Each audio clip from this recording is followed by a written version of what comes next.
Today we're going to read One Plastic Bag. Okay. A biography is the story of a real person's life written by another person about that person.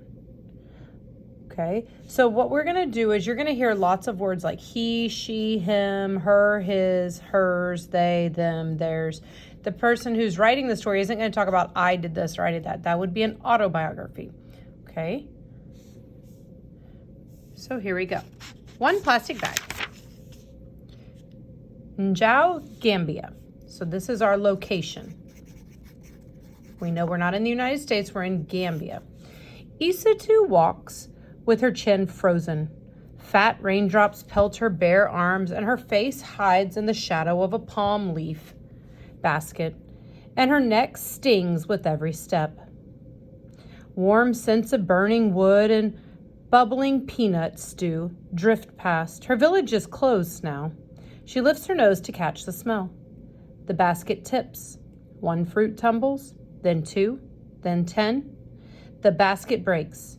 Isatu kicks the dirt. I think this is showing that she's frustrated. Okay.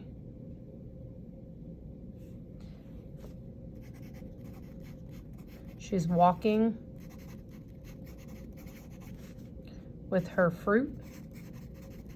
The basket breaks.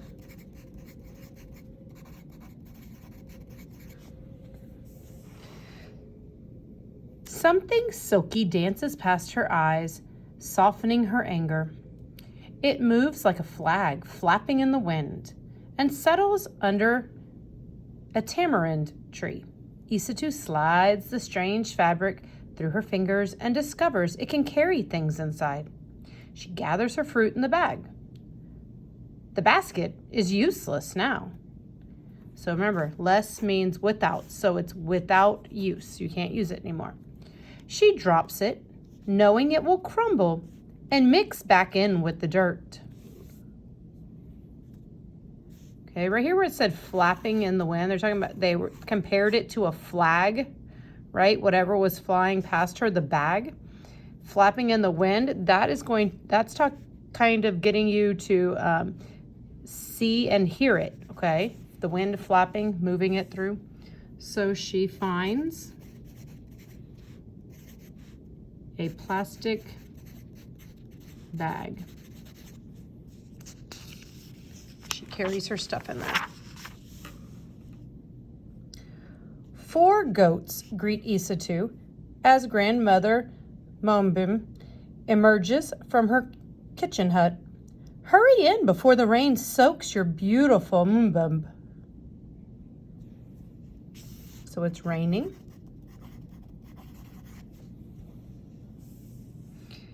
Isatu scurries in, and grandmother serves spicy rice and fish. Rain drums on the creaking aluminum roof. I broke your basket, Isatu confesses, but I found this. Plastic, Grandma frowns? There's more in the city. So confesses means that if someone confesses something, they admit to doing it. So she admitted to breaking the basket. So tells Grandma she broke the basket. Grandma doesn't seem to be too excited about this bag she found. I found this plastic, Grandma frowns. That makes me think that Grandma's not too excited about this little plastic bag she found. Day after day, Isatu watches neighbors. Day after day, Isatu watches neighbors tote their things in bright blue or black plastic bags. Children slurp water in wanjo from tiny holes poked in clear bags. Market trays filled with minties wrapped in rainbows of plastic. The colors are beautiful, she thinks. She swings her bag high.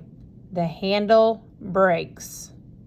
1 paper escapes, then 2, then 10.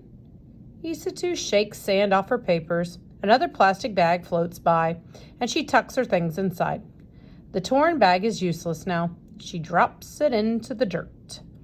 as everyone else does. There's nowhere else to put it.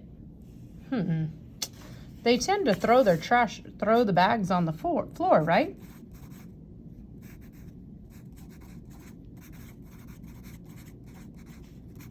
Or on the ground. So when they're not using it, they just toss it on the ground. Day after day, the bag she dropped is still there. One plastic bag becomes 2, then 10, then 100. Plastic isn't beautiful anymore, she thinks. Her feet step down a cleaner path, and the thought floats away. So there's lots of trash everywhere. Years pass by and Isatou grows into a woman. She barely notices the ugliness growing around her until the ugliness finds its way to her. So now she's a grown woman. So we kind of fast forwarded in time there, didn't we? Isatou hears a goat crying and hurries towards grandmother's house. Why is it tied up? Where are the other goats? Inside, the butcher is speaking in a low voice. Remember, a butcher is the one who makes the animal into meat, okay? So the butcher is talking about the poor goat. Many goats have been eating these, he says. The bag twists around their insides and the animal cannot survive. Now 3 of your goats and so many other goats in the village have died. Grandmother's powerful shoulders sag. Isatou must be strong and do something, but what?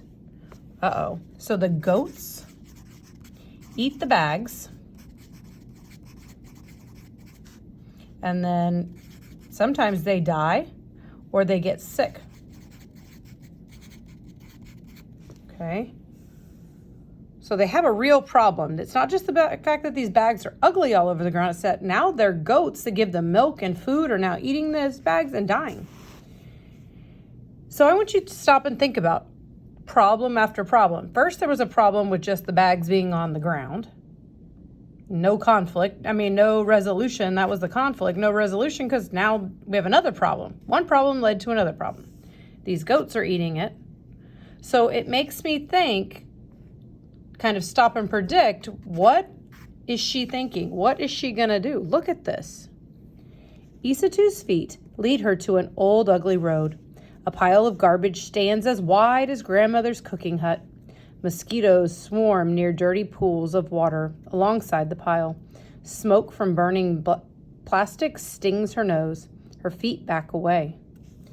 Goats scamper past. They forage through the trash for food. Her feet stop. She knows too much to ignore it now. Holding her breath, she plucks 1 plastic bag from the pile, then 2, then 10, then 100. So she's starting to pick it up, right? But if there's that much out there, that would take a really long time to clean all of that mess up before these goats eat them and all die. What can we do? Isatou asked her friends. Let's wash them, said Fatima, pulling out Omo soap. She grabs a bucket and Incha fetches water from the well. Peggy finds clothespins, and they clip the washed bags on the line. So they seem to be washing the plastic bags. Well, they picked them up, so that's kind of part of the resolution. Let's see what they do with these after they wash them. As the bags dry, Isatou watches her sister crochet. So this is what she's doing. She's crocheting with this string yarn here. Can you teach me? Wow. Yes. Her sister shows Isatou the stitches, then hands her a metal tool. Isatou's fingers busy themselves. In, out, around. Thank you. So she learns to crochet. Just kind of weaving string into almost like a fabric, it looks like.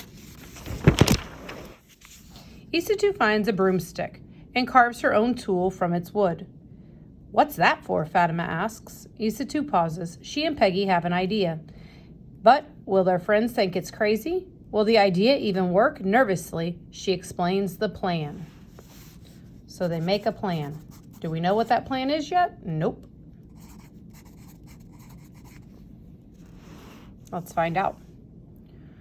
One friend agrees to help, then 2, then 5. The woman cut bags into strips and roll them into spools of plastic thread. Before long, they teach themselves how to crochet with this thread. They used all those plastic bags to make thread. Now they're going to crochet. I wonder what they're going to make. How's the work? Nadenka, answers Isatu. Slow. Some people in the village laugh at me. Others call us dirty, but I believe what we are doing is good. I think maybe people called them dirty because they were picking up trash off the ground. But really, hopefully, it looks like they're going to turn it into something useful.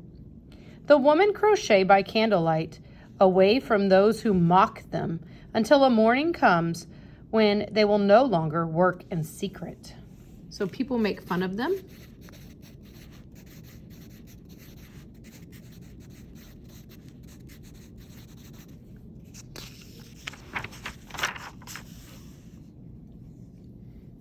Fingers sore and blistered, Isatu hauls the recycled purses to the city. One person laughs at her, then 2, then 10, then... So recycled is when you take something and you use it again or use it in a different way. They took the plastic bags and used them a different way and made these different kinds of purses by crocheting. One woman lays Dalasi coins on the table. She chooses a purse and shows it to one friend. Then 2, then 10. Soon everyone wants one. So now they are selling their plastic bag purses.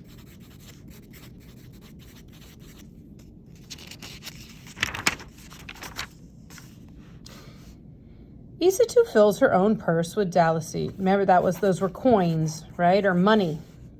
She zips it shut and rides home to tell grandmother she has made enough to buy a new goat. When she passes all the pile of rubbish, she smiles because it is smaller now. She tells herself, one day it will be gone and my home will be beautiful. And one day, so over here I'm going to write, bought a new goat. Lots of problems and solutions, lots of conflicts, which equals the problem, and lots of resolutions, which is the solution or the answer to the problem. And one day it was. So they finally cleaned it all up.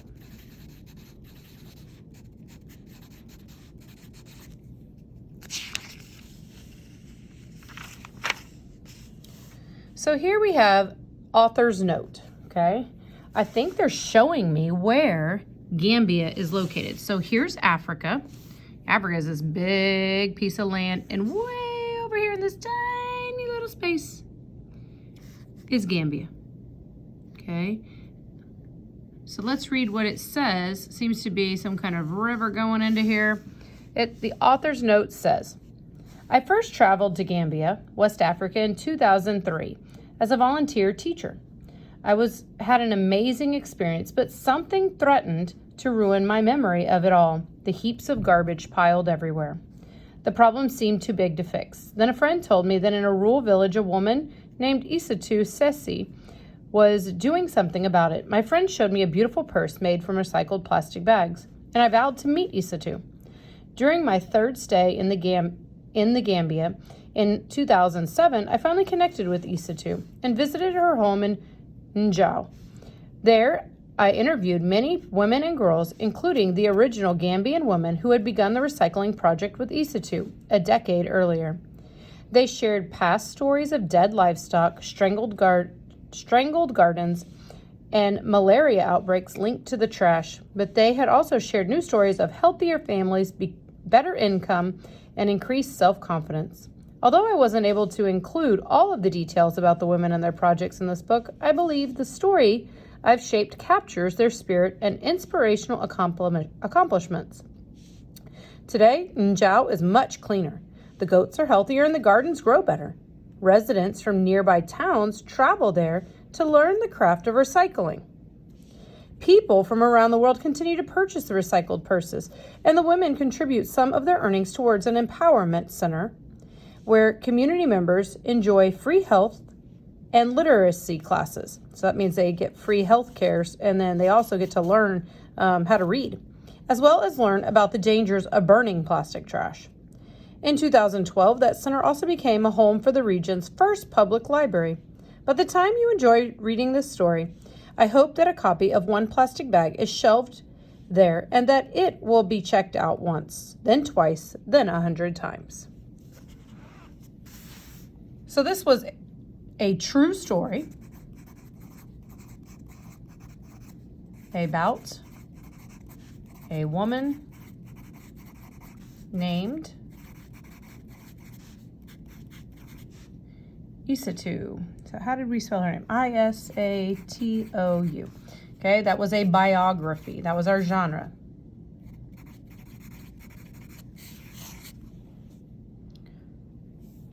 Okay, you can now answer these 3 questions about your story.